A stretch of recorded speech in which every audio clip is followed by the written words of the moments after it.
அணு உலை விபத்து என்பது கார் ஆக்சிடென்ட், ட்ரெயின் ஆக்சிடென்ட் மாதிரி கிடையாது. ஒருவேளை திட்டத்தில் சிறிய அளவில் விபத்து ஏற்பட்டாலும் கூட 1.5 கோடி தமிழ் மக்கள் வாழக்கூடிய சென்னையின் ஏன்னா குஜராத் தான் வேண்டாம் அங்கெல்லாம் போக முடியுமா? நாம குஜராத்துப்பா மக்கள்லாம்ப்பா, குஜராத் மக்கள்ப்பா, தமிழ்நாடு தானே. நீர்நிலை திட்டம் என்பது உலகத்தில் உள்ள பல்வேறு நாடுகள் முயற்சி செய்து முண்டி அடித்து தலகுப்புற கவிழ்ந்து என்னமெல்லாமோ செய்து பார்த்து ஆரம்பித்து விட்டு கைவிட்டு மூடப்பட்ட திட்டம் தான் ஈநுலை திட்டம். அணு உலைகளே ஆபத்தானவை, அதுவும் ஈநுலைகள் வந்து மிகவும் ஆபத்தானவை. ஒன்று, இதில் அதிகமான புளுட்டோனியம் பயன்படுத்தப்படும், முதல் விஷயம். ரெண்டாவது, இதோடைய கூலண்ட் குளிர்விப்பான் வந்து லிக்விட் சோடியம். அந்த திரவ சோடியமோட தன்மை என்னென்னா, காற்றில் இருக்க ஈரப்பதம் பட்டாலே தீ பிடிச்சிரும்.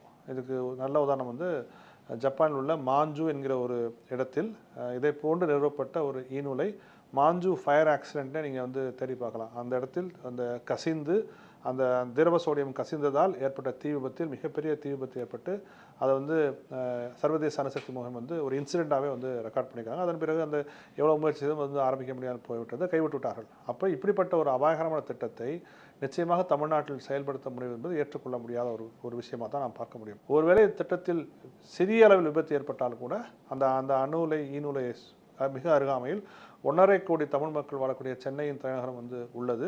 அது மிகப்பெரிய பாதிப்பை சந்திக்கும் என்பதற்காகத்தான் நாங்கள் வந்து அச்சப்படுகிறோம், கவலைப்படுகிறோம். இந்த அணு உலைகள் இயங்கினாலே, ஈநுலைகள் இயங்கினாலே அருகாமை பகுதியில் அதிகமான கதிர்வீச்சு நிச்சயமாக இருக்கும். அந்த கதிர்வீச்சால் புற்றுநோய், சிறுநீரக வந்து பாதிப்பு ஏற்படும். மல்டிபிள் மைலோமா என்று சொல்லக்கூடிய எலும்பு மஞ்சை புற்றுநோய் கல்பாக்கத்தை சுற்றியுள்ள பகுதியில் மிக அதிகமாக இருப்பதாக மஞ்சுளா தத்தா அவர்களின் அறிக்கையை வந்து நமக்கு வந்து சொல்லுது.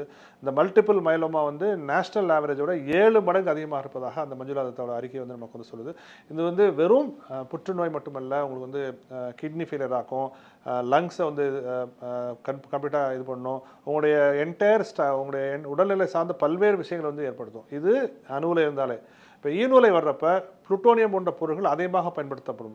அப்போ புளுட்டோனியம் வந்து இன்னும் அதிகமான கதிர்வீச்சு தன்மை கொண்டது. அது வந்து அவருடைய அரைவாழ்வு காலம் சொல்லுவாங்க. அவரை கதிர்வீச்சை பாதியாக குறைத்துக் கொள்வதற்கு எவ்வளோ காலம் எடுக்குமோ அதை வந்து ஹாஃப் லைஃப் பீரியட்னு சொல்லுவாங்க.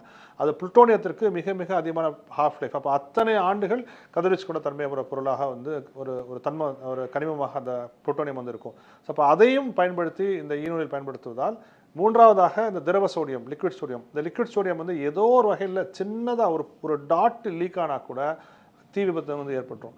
அப்போ அது தீ விபத்து ஏற்பட்டுச்சுன்னா அந்த அணு உலைக்குள்ளே இருக்கக்கூடிய பல்வேறு ஸ்ட்ரக்சர்ஸ் வந்து பாதிக்கப்பட்டு ஒரு மிகப்பெரிய ஒரு ஆக்சிடெண்ட்டாக மாறி, விபத்தாக மாறி இந்த 1.5 கோடி மக்களையும் கிட்டத்தட்ட வெளியேற்ற வேண்டிய சூழல் வந்து ஏற்படும். இது அணு உலை விபத்து என்பது கார் ஆக்சிடென்ட், ட்ரெயின் ஆக்சிடென்ட் மாதிரி கிடையாது. நீங்கள் 2 ட்ரெயின் மோதிக்குச்சுன்னா அது அவ்வளோதான். அங்கே அது ஒரு ரொம்ப வருந்தத்தக்க விஷயம் தான். யார் இறந்தாலும் வருந்தத்தக்க விஷயம் தான்.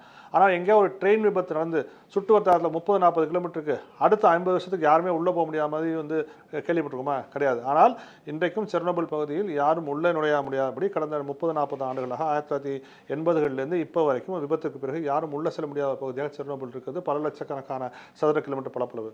அப்போ இந்த விபத்து ஏற்பட்டுச்சுன்னா சென்னை போன்ற நகரம் வாழ்வதற்கு தகுதியற்ற நகரமாக நிச்சயமாக மாறும். குஜராத் மாநிலம் பாவ்நகர் மாவட்டம் மித்தி விருதியில் 2017ஆம் ஆண்டு அந்த மாநிலத்தின் முதல்வர் சட்டமன்றத்தில் எழுந்து உத்தேசிக்கப்பட்டுள்ள அணு உலைகள் இப்போது மட்டுமல்ல எப்பொழுதும் செயல்பாட்டுக்கு வராது, கொண்டு வரவிட மாட்டோம்.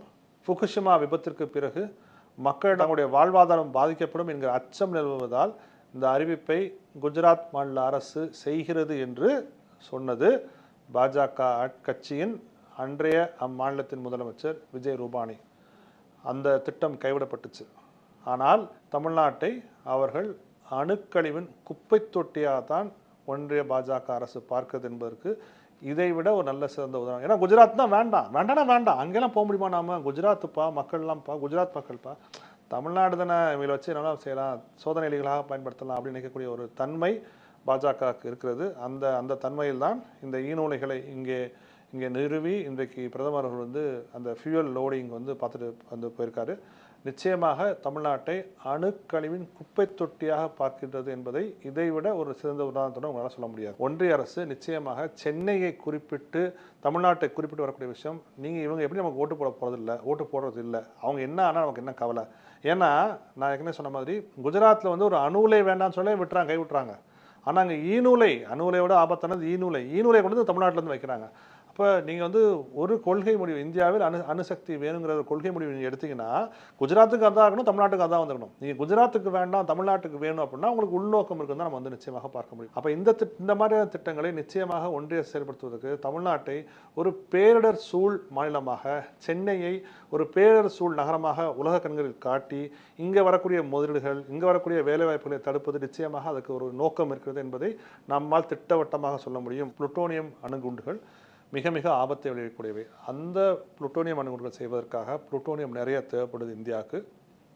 அதனால் ஈநூலை வச்சுருக்காங்க. அதில் வந்து நம்ம வந்து ஒளிச்சு மறைச்சலாம் வந்து பேசணும் அவசியம் கிடையாது.